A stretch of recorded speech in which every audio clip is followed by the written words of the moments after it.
Hello everyone. अभी तक आपने बहुत सारी जगह से आपने वन नेशन वन इलेक्शन यानी कि वह एक राष्ट्र एक चुनाव के बारे में आप लोगों ने सुन रखा है। अलग अलग जगह से आप लोगों को डिफरेंट न्यूज़ मिले हैं, यानी कुछ हमारे पास फैक्ट्स हैं, कुछ हमारे पास मिथ्स हैं। बट एक्चुअल में क्या डेटा है, ये वन नेशन वन इलेक्शन है क्या, कब से लागू होने वाला है, या क्या क्या इसमें न्यूज़ है, तो वो सब कुछ हम लोग हमारे इस वीडियो के अंदर डिस्कस करने वाले हैं। तो बेसिकली बात करें तो वन नेशन वन इलेक्शन जो है यूनियन कैबिनेट ने क्लियर कर दिया है। वैसे तुम लोगों ने पहले भी सुन रखा होगा, जैसे कि अभी आपके लोकसभा इलेक्शंस रहे थे, उसके पहले क्या था, हमारे जो उपराष्ट्रपति हैं रामनाथ कोविंद जी, उनका स्टेटमेंट आया था वन नेशन वन इलेक्शन को लेकर कि पूरे राष्ट्र में एक साथ इलेक्शंस होने चाहिए। और कितनी बार तुमने हमारे माननीय प्रधानमंत्री नरेंद्र मोदी जी के भाषण के अंदर सुन लिया होगा कि वो चाहते हैं one nation one election country के अंदर इम्प्लीमेंट हो। ये चीजें तुम लोगों ने सुन रखी है। अब फाइनली हमने क्या देखा है, अभी न्यूज में क्यों आया, क्योंकि the union cabinet has clear the proposal, इस प्रपोजल को क्लियर कर दिया है। काफी लोग जो हैं, काफी पार्टीज है वो इसके फेवर में है। कुछ पार्टीज ऑब्वियस सी बात है, हमेशा कुछ लोग फेवर में होते हैं तो कुछ लोग अपोज में होते हैं, तो कुछ जो पार्टीज है वो अपोज में भी हमें देखने को मिली है। तो बेसिकली ये जो अपने पास वन नेशन वन इलेक्शन है, इसके बारे में हम लोग एकदम स्टार्टिंग से बात करते हैं। क्या है आप लोगों के पास, तो बच्चा ध्यान रखेंगे, ये एक रिकमेंडेशन पे आया था। कौन से रिकमेंडेशन पे आया था? ये जो वन नेशन वन इलेक्शन है ये एक रिकमेंडेशन पे आया था, यानी कोविंद पैनल कह सकते हैं हम लोग। रिकमेंडेशन किसका था? अ हाई लेवल कमिटी, एक कमिटी बनाई गई थी हेडेड बाय फॉर्मर प्रेसिडेंट, यानी कि जो हमारे उपराष्ट्रपति हैं रामनाथ कोविंद जी ने क्या किया था, हेड किया था इस कमिटी को। वन नेशन वन इलेक्शन को लेकर जो एक कमिटी बनाई गई थी कि इसमें कैसे काम होगा, किस तरीके से इलेक्शंस होंगे, क्या क्या रूल्स एंड रेगुलेशंस होंगे, इसके लिए कमिटी बैठी होगी। तो उस कमिटी के हेड कौन है ये याद रखेंगे आप लोग, जो हमारे उपराष्ट्रपति हैं रामनाथ कोविंद जी। आगे बात करते हैं, an implementation group will be formed. अब क्या होगा, अभी हमने न्यूज़ देख लिया, ठीक है, इसको पास कर दिया जाएगा अगर सब कुछ फेवर में रहा। तो फिर क्या होगा, एक इम्प्लीमेंटेशन ग्रुप बनाया जाएगा, यानी कि क्या होगा, एक ऐसी कमिटी फॉर्म होगी जो पूरे रूल्स और रेगुलेशन, जो कि रूल्स और रेगुलेशन कहाँ से आए हमारे पास, एक रिकमेंडेशन रिपोर्ट से, जो कि हमारे कोविंद पैनल के अंदर जो रिपोर्ट आई थी उसके बाद क्या है, कुछ रूल्स एंड रेगुलेशंस बने होंगे, उसको एग्जीक्यूट करने के लिए, उसको इंप्लीमेंट करने के लिए क्या होगा, एक ग्रुप, एक इंप्लीमेंटेशन ग्रुप को क्या करेंगे, फॉर्म करेंगे। ठीक है, form to take forward recommendation of the Kovind panel, यानी कोविंद पैनल के अंदर जो भी रेगुलेशंस वगैरह लिखे हैं उसको इंप्लीमेंट करने के लिए, यानी जो हमारा वन नेशन वन इलेक्शन है उसको इंप्लीमेंट करने के लिए क्या करा जाएगा, आपके एक इम्प्लीमेंटेशन ग्रुप बनाया जाएगा।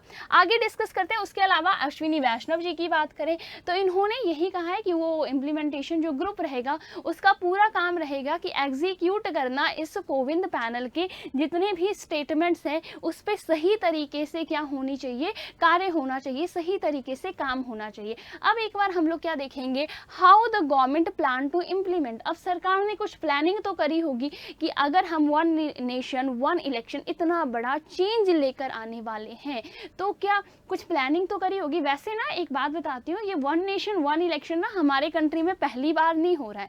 क्या हो रहा है, जब हमारा देश आज़ाद हुआ था तो इंडिया में वन नेशन वन इलेक्शन ही था, एक साथ ही इलेक्शन हो रहे थे।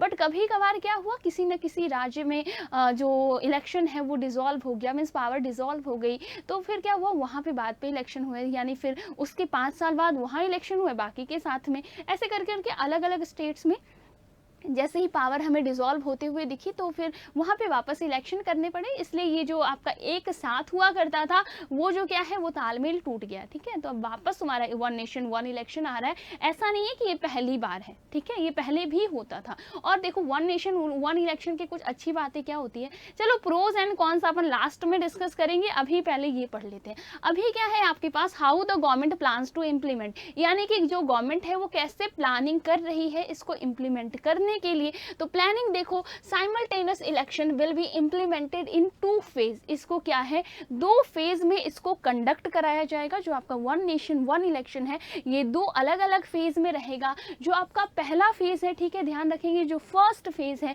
उसके अंदर क्या, उसके अंदर जो लोकसभा और जो असेंबली इलेक्शन है ये कंडक्ट कराए जाएंगे, ठीक है। इलेक्शंस विल बी कंडक्टेड, यानी कि जो हमारे लोकसभा और विधानसभा के जो इलेक्शंस है ये कंडक्ट कराए जाएंगे। और इसके कंडक्ट करने के 100 दिन बाद, कितने दिन बाद, 100 days after the second phase conduct कराया जाएगा। और सेकंड फेज में क्या होगा, लोकल बॉडीज इलेक्शन होंगे, जैसे कि हमारे पास पंचायत है, म्यूनिसिपैलिटीज के जो इलेक्शंस होते हैं वो कंडक्ट कराए जाएंगे। यानी क्या समझ में आ रहा है कि वन नेशन वन इलेक्शन का मतलब ये बिल्कुल नहीं है कि सिर्फ लोकसभा और राज्यसभा के इलेक्शन, जो लोकसभा और विधानसभा के जो इलेक्शंस हैं ये कराए जाएंगे, ठीक है। मतलब लोकसभा और विधानसभा के साथ साथ जो हमारे लोकल बॉडीज के इलेक्शन हैं, यानी कि जो आपकी पंचायत के हैं, म्यूनिसिपैलिटीज के हैं, ये इलेक्शंस भी साथ ही साथ कंडक्ट कराए जाएंगे।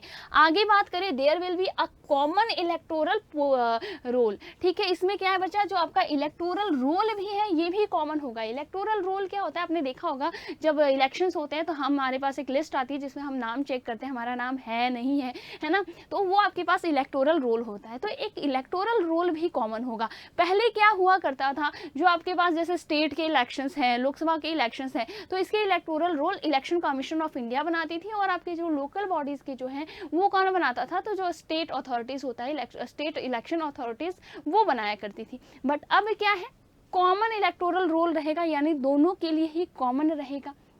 All elections voter ID card will be prepared by the Election Commission of India। Election Commission of India के द्वारा ही क्या होगा, जो आपके वोटर ID कार्ड है वो बनाए जाएंगे, चाहे कहीं भी इलेक्शंस हो रहे हैं, in consultation with state election authorities. यानी कि वो वोटर ID कार्ड जो पहले स्टेट्स बनाया करती थी, जैसे कि हम म्यूनिसिपल पार्टीज की बात कर रहे हैं और पंचायत की बात कर रहे हैं, तो उसके भी कौन बनाएगा बच्चा, तो इलेक्शन कमीशन ऑफ इंडिया ही बनाएगा। बात करें, the centre will initiate detail discussion through out the country. और सेंटर का ये भी काम होगा कि कैसे पूरे कंट्री में से किस तरीके से क्या करना है, एग्जीक्यूट करना है, उसके ऊपर भी पूरा का पूरा चर्चा रहेगा। बात करते हैं रिकमेंडेशन ऑफ रिपोर्ट, जो रिपोर्ट है उसकी रिकमेंडेशन के बारे में अब हम डिस्कस करते हैं।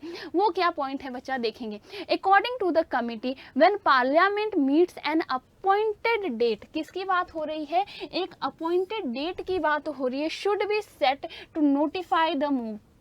यानी कि एक पर्टिकुलर डेट बता देनी है कि ये जो मूव है वो कब से स्टार्ट की जाएगी। आपको आने वाले इन पॉइंट्स के अंदर ये चीज़ क्लियर हो जाएगा। जैसे कि अगर मैं आपको बताऊं, all assemblies formed by the state election after the appointed date shall be for the period of up to subsequent general election 2029। यानी कि अभी तक हम क्या सोच रहे हैं कि 2000, मतलब अभी तक जो अनुमान लगाया जा रहा है, फिक्स तो अभी तक नहीं हुआ है, बट स्टिल ऐसा कहा जा रहा है कि 2029 में जो इलेक्शंस होंगे वो कैसा होगा, हमारा वन नेशन वन इलेक्शन रहेगा, ठीक है। यानी कि अब क्या कर देंगे, अब एक डेट, जैसे कि क्या होता है, अभी वन नेशन वन इलेक्शन नहीं है, तो अभी जैसे तुम्हारे पास अभी लोकसभा के इलेक्शंस खत्म हुए, अभी कल ही अगर बात करूं तो जम्मू कश्मीर के अंदर इलेक्शंस रहे, तो लोकसभा के इलेक्शन खत्म हुए। अब मान लो आने वाले टाइम के अंदर दिल्ली का इलेक्शन रह रहा है, फिर आने वाले टाइम कहीं और इलेक्शन रह रहा है, तो उससे क्या होगा, जैसे कि मान लो 2024 में क्या हुआ, 2024 के अंदर हमारे पास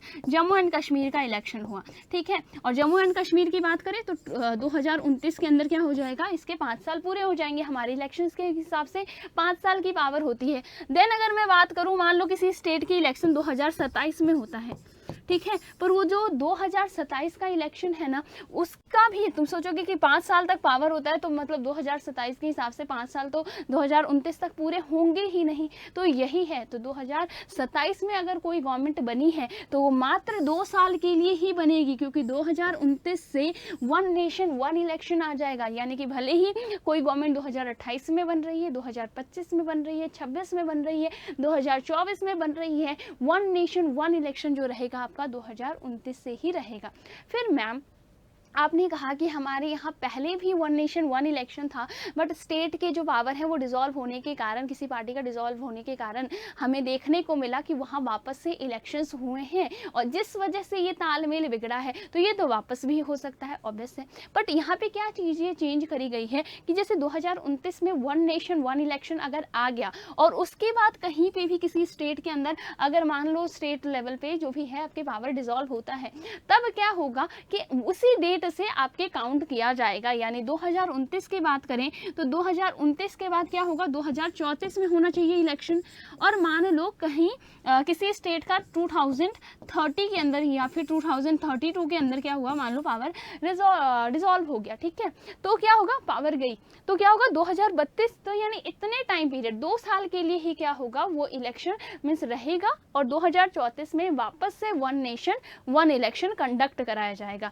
समझ में आ गया आप लोगों को, ठीक है। This mean for the transition a date after the Lok Sabha election, यानी कि क्या कहा जा रहा है, जो अभी हमारे लोकसभा के इलेक्शंस हो गए हैं, इसके बाद एक डेट फिक्स बतानी है, उस डेट से हम 5 साल काउंट करेंगे और आपके 2029 के अंदर इलेक्शंस रहेंगे। समझ में आ गया? ओके बच्चा, decide the state with the election after that their tenure will be terminated, यानी कि उस टाइम पीरियड के बाद वहाँ का जो डेट है जो वो टर्मिनेट कर दिया जाएगा, यानी कि जो पावर है वो टर्मिनेट हो जाएगा, आपके 2029 में इलेक्शंस होने वाले हैं, ठीक है। नेक्स्ट हम लोग देखते हैं, in fact the state government formed between 2024 से लेकर 2028 तक अगर कोई भी अलग अलग स्टेट में गवर्नमेंट फॉर्म होती है, जो मैंने अभी आपको बताया, वो भी क्या होगी, will we have a shorter term till 2029 Lok Sabha elections, यानी उनका टाइम पीरियड भी कितना होगा, 2029 के जो लोकसभा इलेक्शन है उतना ही रहेगा। ओके बच्चा, चलिए for example state which has hold the elections in 2025, मान लो किसी स्टेट में अगर 2025 के अंदर इलेक्शंस हो रहे हैं, तो वो सिर्फ 4 साल के लिए ही वो जो गवर्नमेंट है वो पावर में आएगी, क्योंकि 5वें साल तो इलेक्शन है हमारे पास, तो क्या होगा, 4 साल ही पावर में आएगी, चाहे कुछ भी हो जाए। ओके, तो ये कुछ पॉइंट्स, ठीक है। कहीं अगर 27 में हुआ है इलेक्शन, तो आपके पास क्या होगा, वो 2 साल के लिए ही पावर में आएगी, क्योंकि 2029 में हमारे पास इलेक्शन होने वाले हैं। तो आपको रूल समझ में आ गया क्या रहने वाला है, और उसके बाद यानी 2029 के बाद इलेक्शन किस तरीके से वर्क करेंगे।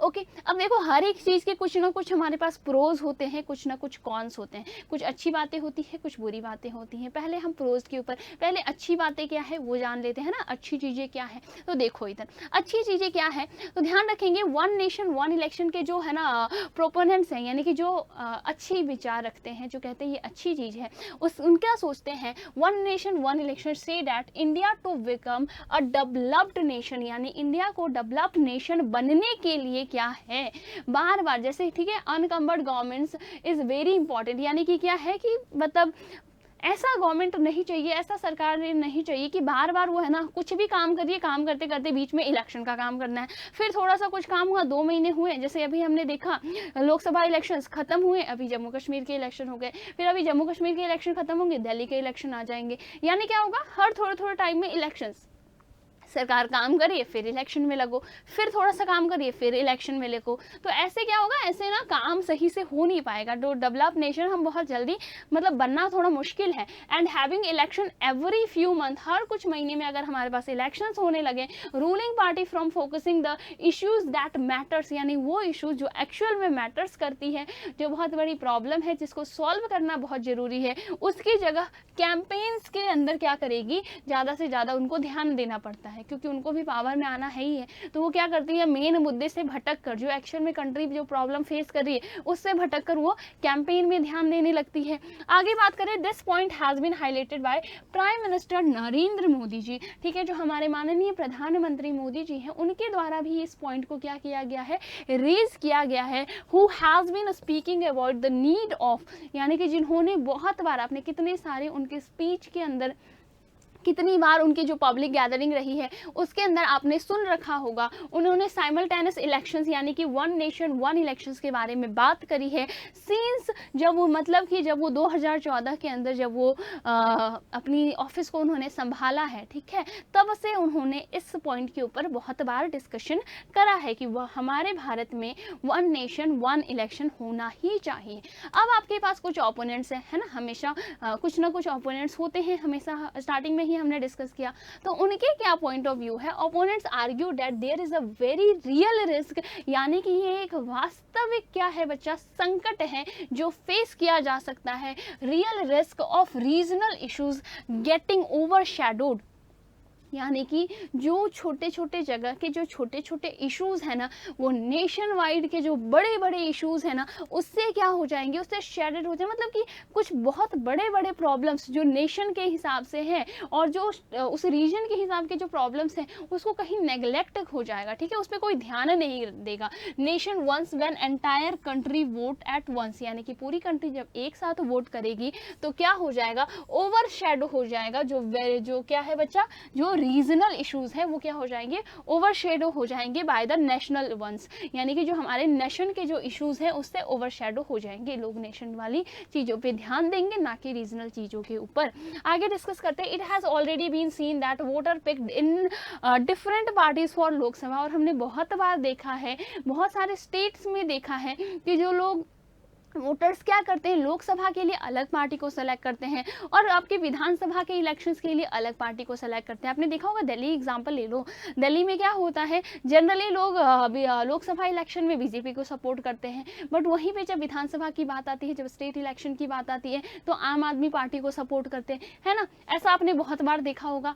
India's federal structure give a set of power to the centre and the state, ठीक है, इंडिया का जो फेडरल है वो स्टेट ऑफ जो पावर है वो सेंटर और स्टेट को देता है। And those who argue against the holding simultaneous polls से they can erode the importance of state governments, और जो ये कहना चाहते हैं, मीन्स उन लोगों का कहना है, जो अपोनेंट में है, जो अपोज में है, कि जो लोग ये चाहते हैं कि एक साथ ही पूरी कंट्री में इलेक्शन होना, उससे कहीं ना कहीं जो स्टेट गवर्नमेंट की जो पावर है वो क्या होगी, वो कहीं ना कहीं कम होती जाएगी। एक टाइम आएगा जब खत्म हो जाएगा, यानी सेंटर ही सब कुछ क्या करेगी, मैनेज करेगी, सब कुछ कंट्रोल करेगी।